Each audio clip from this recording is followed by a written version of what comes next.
মূলত এরা কীটপতঙ্গ খেয়ে থাকে এবং খাঁচায় পালা কোয়েল পাখিগুলো বিভিন্ন ধরনের দানা, খাদ্য, ফিড নানান রকম কিছু খেয়ে থাকে।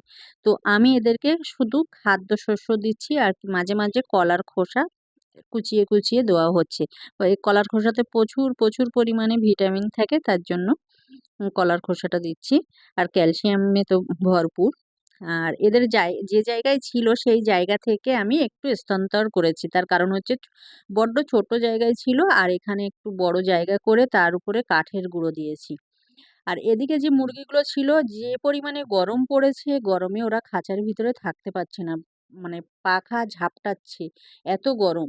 আ তাই আমি ওদেরকে ভাবছি অন্য জায়গায় স্থানান্তর করব। তো একটা বড় ঘর নিয়েছি, সেই ঘরের ভিতরে এদেরকে দেব।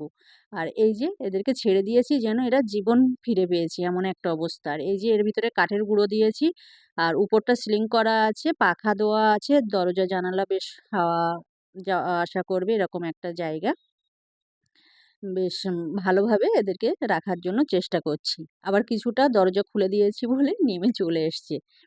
তো হাই ওঠ তাড়িয়ে দিলাম। আর এদিকে এই যে কোয়েল পাখির কিন্তু সাধারণত বারবার জল পাল্টাতে হয়। এরা সাধারণত পরিষ্কার জলটাই পছন্দ করে। এখন এরা উঠতেও পারছে। হাতে নিলে আগে মানে থাকতো আর এখন উড়ে, উড়ে পালিয়ে যাচ্ছে। আর আগের দিন এই বেগুন গাছের না একটা ডাল কেটে দিয়েছিলাম ছোট মতো নিচের দিক থেকে বার হয়েছিল বলে। তারপরে থেকে মাছ পাতাগুলো শুকিয়ে এসেছে।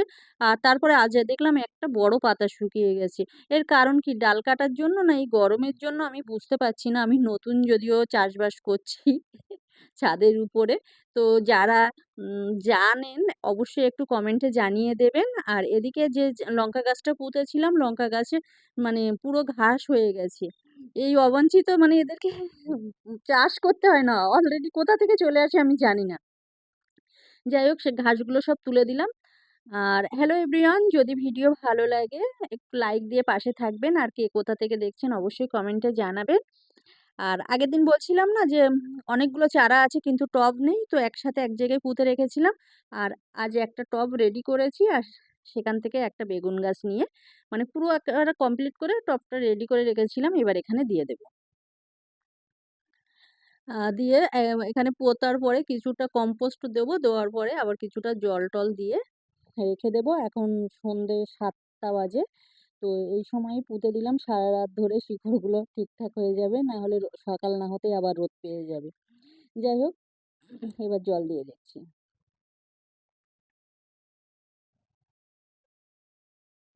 আজ এ পর্যন্ত ভিডিও। যদি ভিডিও ভালো লাগে লাইক দিয়ে পাশে থাকবেন। আবার দেখা হবে নেক্সট দিন। আর এই যে একটা গাছ দেখাচ্ছি না এটা আমাদের দিকে হাড়ভাঙা গাছ বলে। অ্যাকচুয়ালি এই গাছের নাম কি আমার জানা নেই। যদি কারোর জানা থাকে কমেন্টে জানাবেন। বেশ বড় হয়েছে গাছটা। এই যে। আর এটা শুকনো না এটা ঠিক আছে।